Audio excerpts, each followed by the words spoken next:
वालेकुम सलाम। जी ब्रदर, बहुत शुक्रिया आपका, आपकी दुआओं का, आपकी मोहब्बतों का और आप जैसे लोगों की ही ज़रूरत है।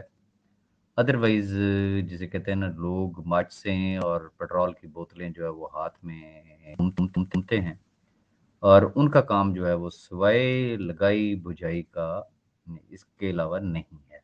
वन थिंग, नंबर 2 पुराने-पुराने मैसेजेस लोगों के उठा के शेयर किए जाते हैं ग्रुपों में, मिसअंडरस्टैंडिंग्स क्रिएट की जाती हैं। अच्छा फिर चूँकि वेले लोग हैं ना, जब पैसे पकड़े होते हैं ना, तो फिर उनको और कोई काम नहीं होता। फिर वो 24 घंटे जिसे कहते हैं ना, एक नई से नई चुल, नई से नई एक बात जो है वो शेयर करते हैं।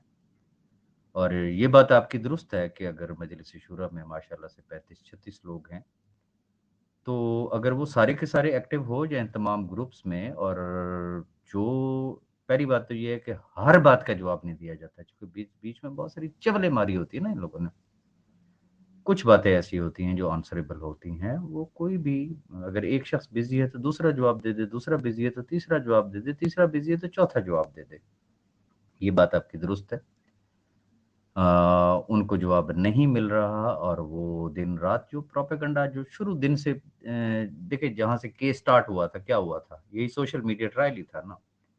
वो करते-करते फिर वो इलेक्ट्रॉनिक मीडिया पे गया और फिर जो हुआ वो आपके सामने है। अब भी गेम समझ लें कि ज़ीरो से स्टार्ट हुई है, चूँकि फ़र्द जुर्म आयद होने वाली है और ये कह देना कि राजा रियाज़ ने मना कर दिया है सैफ़ुर रहमान नियाज़ी को और वो वहाँ पे लिख के नहीं देगा। मैं फिर कहूँगा कि वो 16 साला दोशीज़ा नहीं है कि उसको कोई शख़्स वरगला लेगा, वो कोई फ़ीडर पीता हुआ बच्चा नहीं है।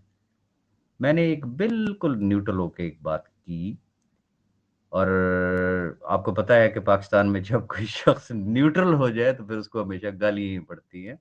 तो मैंने न्यूट्रल होके एक बात की।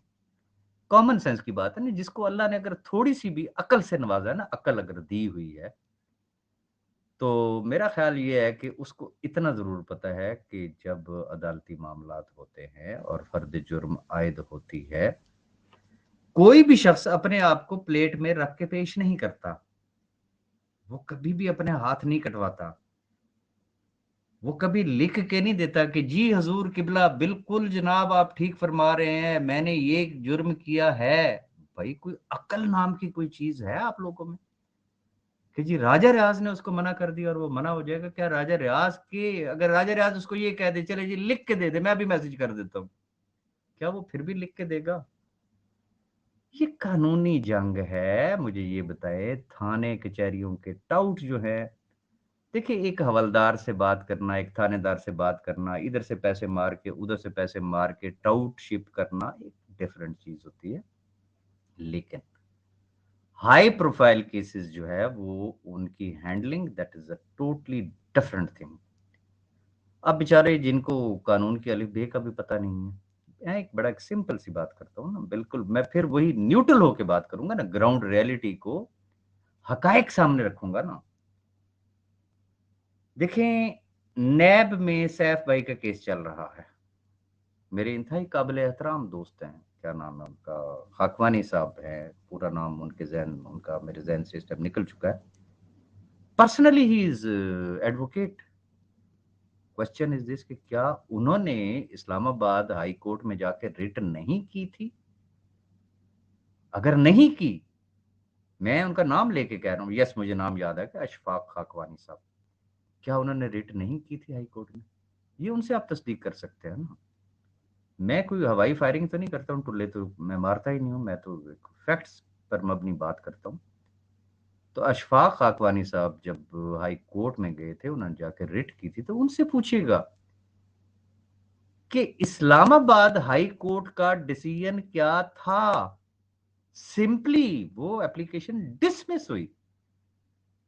इसके अलावा तो और कुछ भी नहीं। उन्होंने कहा, "भई केस जब अंडर ट्रायल है, कोर्ट में चल रहा है, you have to contact that court या आप इदारे से राब्ता करें, दैट्स ऑल।" फिर हमारे क्या कुछ अहबाब सुप्रीम कोर्ट तक नहीं गए थे। रजिस्ट्रार साहब ने आगे से क्या जवाब दिया।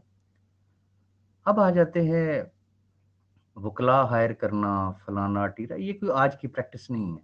ये बड़ी पुरानी प्रैक्टिस है, वो जीटी के दौर से ले लेना, जीटी पे डायमंड लासानी, पता नहीं कौन कौन से बहुत सारे खुदाई खिदमतगार सामने आते। पहले वो कहते जी मैंने इतने पैसे खर्च किए, लेकिन अब मेरी जेब इजाजत नहीं दे रही, या बहुत सारे लोगों ने कहा नहीं भाई तू अकेला क्यों खर्च कर रहा है, मेरी तरफों में हदियतन इतने पकड़, ये इतने पकड़।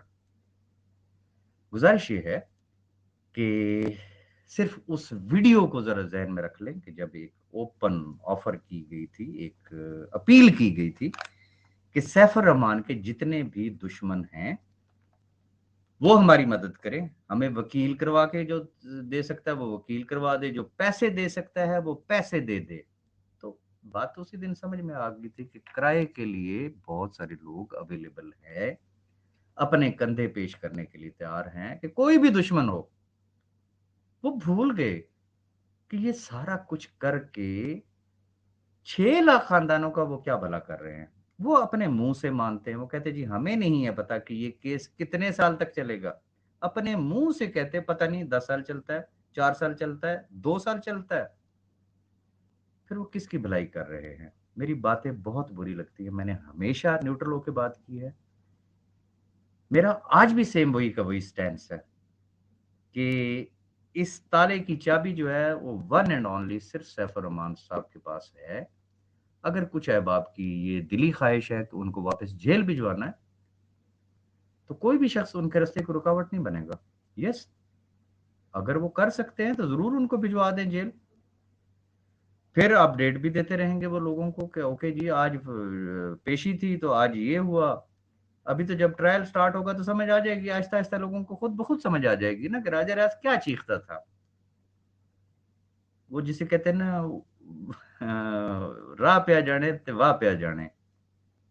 जिंदगी में पहली दफा जो है बाप लाए हैं एमएलएम की फीड में, आए हैं, फिर उनको ये मुश्किलात फेस करना आ गई हैं, फेस कर रहे हैं, उनको अंदाजा हो जाएगा। अब जहां तक नेटवर्कर्स का ताल्लुक है कि जी मदनी नेटवर्कर है, राजा राज नेटवर्कर है, ये मिली भगत है, ये फलाना है, ये टीरा, भाई बड़ी सिंपल सी बात है। ना तो मदनी साहब ने मेरा कोई बाप दादा मारा हुआ है, ना मैंने उनका मारा हुआ है। इख्तिलाफ राय ज़रूर है, इख्तिलाफ राय मेरा जावेद खान के साथ भी है, लेकिन क्या इस हद तक है कि हमने कोई बाप दादा मारा हुआ है? देखिए इख्तिलाफ राय तो मेरा गफ्फार खान साहब के साथ भी था, मेरा कर्नल साहब के साथ भी था, मेरा शाह फैसल के साथ भी था। लेकिन बात वहीं पे आती है कि जो लोग इश्यू पे बात करते हैं ना, सिर्फ इश्यू पे, एक होता है करेक्टर पे अटैक अटैक करना। जब भी कोई शख्स किसी की जात पे हमलावर होना, समझ लें कि अब ये ठुस हो गया है, इसकी बां बां हो गई है। जैसे वो कोई कमजोर हो ना, उसको कुछ और तफे मारता है, वो सिर्फ आगे से गालियां देता है, आगे कोई बात ही नहीं कर सकता, तो इनको थपेड़े पड़ रहे होते हैं आगे से। और ये सिर्फ जातियात पे उतर सकते हैं, और जातियात पे उतरने वाले जो लोग होते हैं, जिंदगी में किसी को कामयाब होता हुआ देखा है? इश्यू पे बात होती है, मैंने हमेशा इश्यू पे बात की, इश्यू पे मैंने जवाब दिया। सम टाइम बहरहाल मैं भी इंसान ही हूँ, मैं कोई फरिश्ता तो है हूँ नहीं ना इन बाकी लोगों की तरह। ये सारे के सारे दूध के धुले हुए हैं, फरिश्ते हैं, माशाल्लाह शरीयत के पाबंद हैं। कभी आज दिन तक इन्होंने कोई गुनाह नहीं किया है, कभी आज दिन तक इन्होंने कोई उल्टा काम नहीं किया, कभी आज दिन तक इन्होंने कोई कानून तोड़ा ही नहीं है। ये सारे गुनाह सिर्फ राजा रियाज ने किए हुए हैं। राजा रियाज इंतहाई गुनाहगार आदमी है, तो बस वो एक्शन का रिएक्शन मुझसे ज़रूर हो जाता है, बाकी सब मेरे लिए वैसे के वैसे ही काबिल एहतराम हैं, जैसे इससे पहले थे। अब अगला क्वेश्चन, जो आप मुझसे बात करते हैं, मुझे ये बताएं मैं क्या करूं? मलिक नवीद क्या करे? जो हमारे बस में था हमने कर दिया।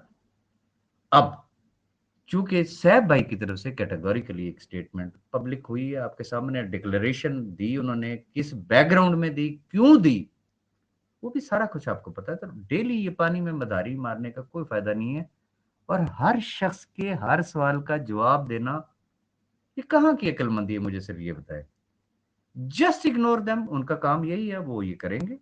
ऑब्वियसली वो वेले बैठे हुए हैं, वो उनके पास राइटर हैं, उनके पास स्पीकर्स हैं, उनके पास बड़े-बड़े कि मैं क्या कहूँ, मैं फिर बात करूँगा तो फिर बात बड़ी दूर तक जाती है। बड़े सोर्सफुल लोग हैं वो, और वो उनकी भरपूर तवानाइयाँ खर्च हो रही हैं सैफ भाई को वापस जेल भेजने के लिए। लेकिन बात वही है कि दूर के ढोल जो है वो बड़े सुहाने होते हैं, लेकिन जब करीब बजता है तो लग पता जाता है।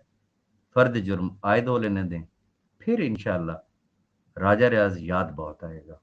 अपनी दुआ में याद रखिएगा।